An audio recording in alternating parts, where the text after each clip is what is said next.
జెడ్బీ9 news కి స్వాగతం।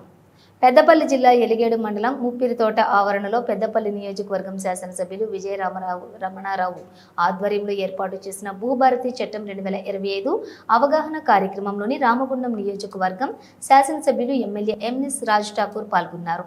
అనంతరం వారు మాట్లాడుతూ రామగుండం నియోజకవర్గంలో అదనంగా మరో తహసీల్దార్ కార్యాలయం మంజూరు చేయాలని కోరారు। కార్యక్రమంలో రెవెన్యూ శాఖ మంత్రి పొంగిరెడ్డి శ్రీనివాసరెడ్డి, ఐటీ పరిశ్రమల శాఖ మంత్రి దుద్దిళ్ల శ్రీధరబాబు, తెలంగాణ రాష్ట్ర ప్రభుత్వ సలహాదారులు హార్కల వేణుగోపాలరావు, పెద్దపల్లి జిల్లా కలెక్టర్ కోయ శ్రీహర్ష, మంచిర్యాల జిల్లా కలెక్టర్ కుమార్ దీపక్ పాల్గొన్నారు।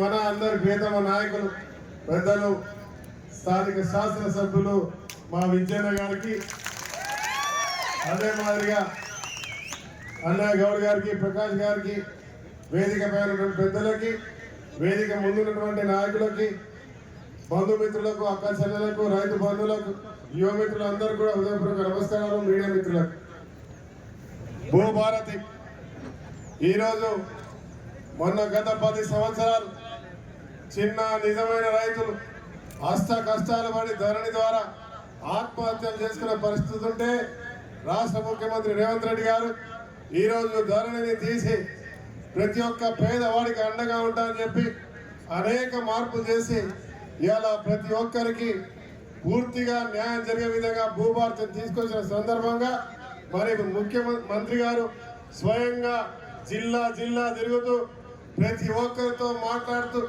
ఏ నియోజకవర్గంలో ఏ రకంగా బాధలు ఉన్నాయి, ఇబ్బందులు ఉన్నాయి, అవి స్వయంగా నేనే పరిష్కరిస్తానని చెబుతూ, అదే మాదిరిగా ఇందిరమ్మ ఇండ్లు, పంటలు, రెవెన్యూ సంబంధించిన అన్ని అంశాల్లో స్వయంగా వారే పరిష్కారాలు చేస్తూ ఇవాళ తిరగడం అనేది ఇవాళ ప్రజాస్వామ్య తెలంగాణలో రేవంత్ రెడ్డి గారు ముఖ్యమంత్రిగా వారు పూర్తిగా ప్రజా పాలన నడుస్తున్నదానికి నిదర్శనం ఇవాళ వీరని చెప్పి ఇలా గర్వంగా తెలియజేస్తా ఉన్నా। అన్న మీ అందరికీ రిక్వెస్ట్ చేస్తా ఉన్నా, ఎక్కువ సమయం తీసుకోకుండా రామగుండంలో కూడా కొన్ని సమస్యలు ఉన్నాయి। చాలాసార్లు వారికి చెప్పడం జరిగింది, సీదరణ ద్వారా మీకు చెప్పడం జరిగింది। రెవెన్యూ డివిజన్ కావాలి, అక్కడ ఎంఆర్ఓ ఆఫీస్ ఒకటి కావాలి, 2 లక్షల మందికి ఒక్కడే ఎంఆర్ఓ ఉంటాడు, ఎంఆర్ఓ అవసరం। అదే మాదిరిగా అంతర్గా కాంతి శుక్లకు సంబంధించిన సమస్య రాజశేఖర్ గారు ఉన్నప్పుడు మీరు పరిష్కారం చేస్తే దురదృష్టవశాత్తు వేరే ప్రభుత్వంలో రాలేక ఇప్పటివరకు ఆగిపోయింది, వారికి ఇచ్చే కార్యక్రమం। అదే మాదిరిగా వైఎస్ఆర్ పట్టాలు వారు ఉన్నప్పుడు పట్టాలు ఇచ్చినాం, సింగరేణిలో 18,000 మందికి ఇచ్చినాం, ఇంకా 17,000 మందికి జెన్కోకు సింగరేణి సంబంధించిన వాళ్ళు ఉన్నాయి। ఆ జీవో ప్రకారం ఇచ్చేది రెడీగా ఉన్నాయన్న, అవి ఇప్పిస్తే సంతోషంగా ఉంటుందని భావిస్తూ, దాంతోపాటు మా దగ్గర కొన్ని రెవెన్యూకి సంబంధించిన అంశాలు ప్రభుత్వం ప్రజలకు ఇచ్చేటువంటి ఇల్లు ఇస్తున్నాం।